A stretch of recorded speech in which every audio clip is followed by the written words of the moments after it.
Buenos días, bienvenido a este espacio, Dialogando con la Educación. El tema principal de la historia de la crítica, repensando la educación desde sus raíces.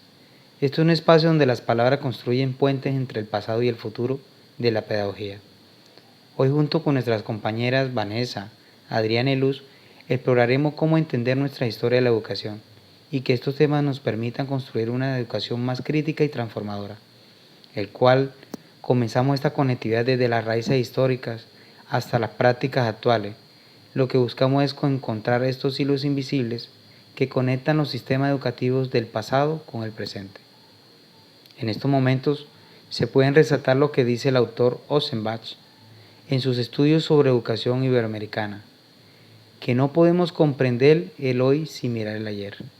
Claramente la educación es siempre el producto histórico, un espejo de las sociedades que las creen y al mismo tiempo una herramienta para transformarla. Así es, Edwin. Cuando analizamos el contexto de referencia como el de Oshenbach, que habla sobre el sistema educativo iberoamericanos y es quien realiza un estudio comparativo de los sistemas educativos iberoamericanos,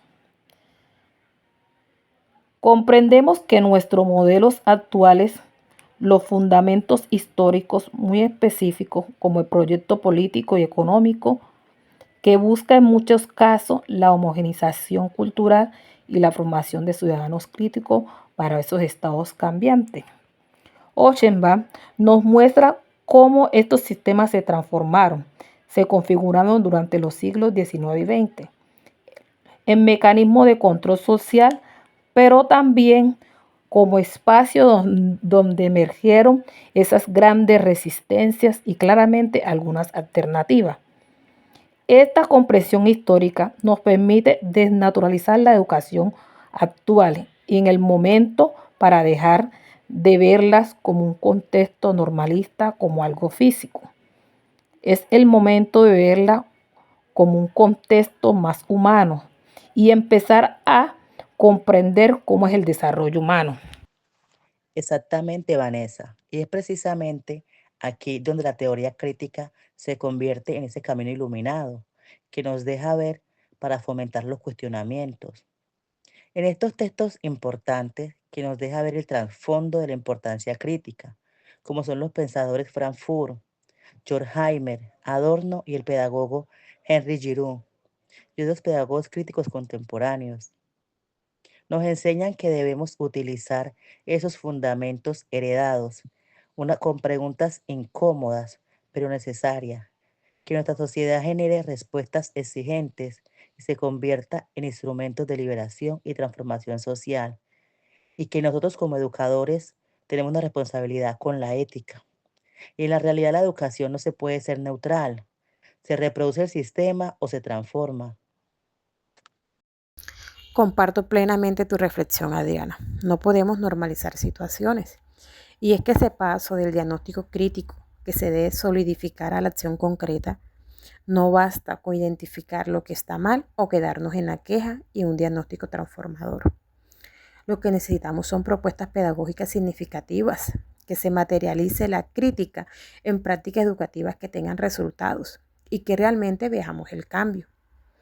El autor Maldonado nos invita a transitar del desencanto que produce descubrir las injusticias del sistema hacia la acción organizada y ser conscientes que debemos construir alternativas desde las aulas, desde las comunidades educativas y desde los territorios.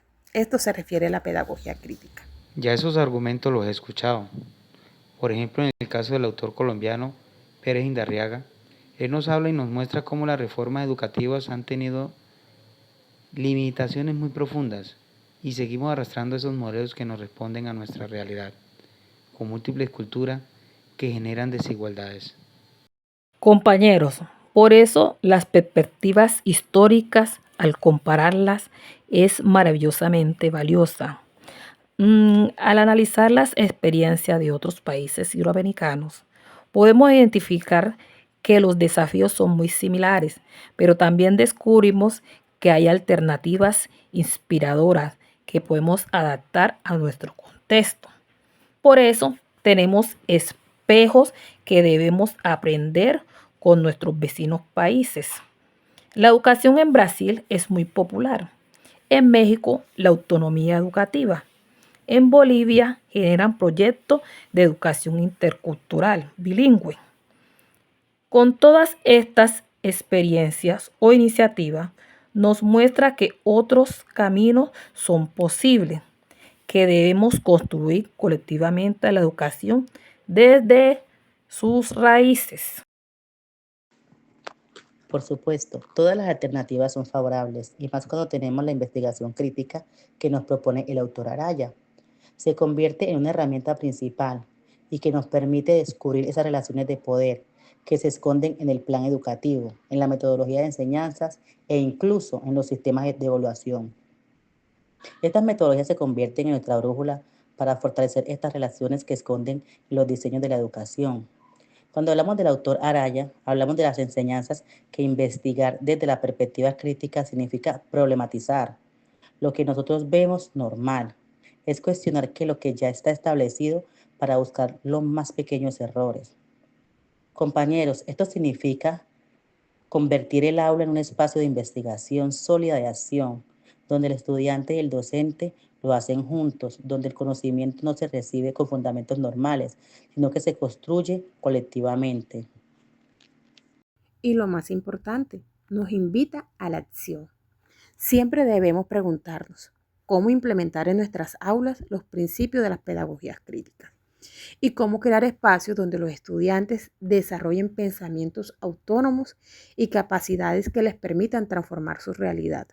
Las respuestas son múltiples y contextuales, desde proyectos de aprendizaje como servicio, y con todo esto debemos vincular siempre el plan educativo con los problemas comunitarios hasta llegar con estrategias de evaluación, donde valoren primero el proceso antes de tener un resultado.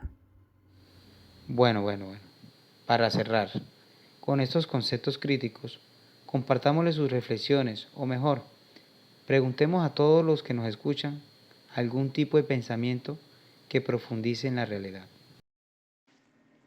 Le tengo la pregunta: ¿de qué manera pueden incorporar los principios de la pedagogía crítica en su quehacer docente cotidiano? ¿Qué pequeñas transformaciones pueden iniciar mañana mismo en sus aulas de clase para avanzar hacia una educación más democrática y emancipadora? ¿Cómo la historia de la institución educativa ha marcado las prácticas pedagógicas actuales? ¿Cuáles tradiciones se mantienen y cuáles se han modificado? Cómo crear espacios donde los estudiantes no solo reciban conocimiento, sino donde puedan desarrollar autonomía y capacidad para transformar su realidad.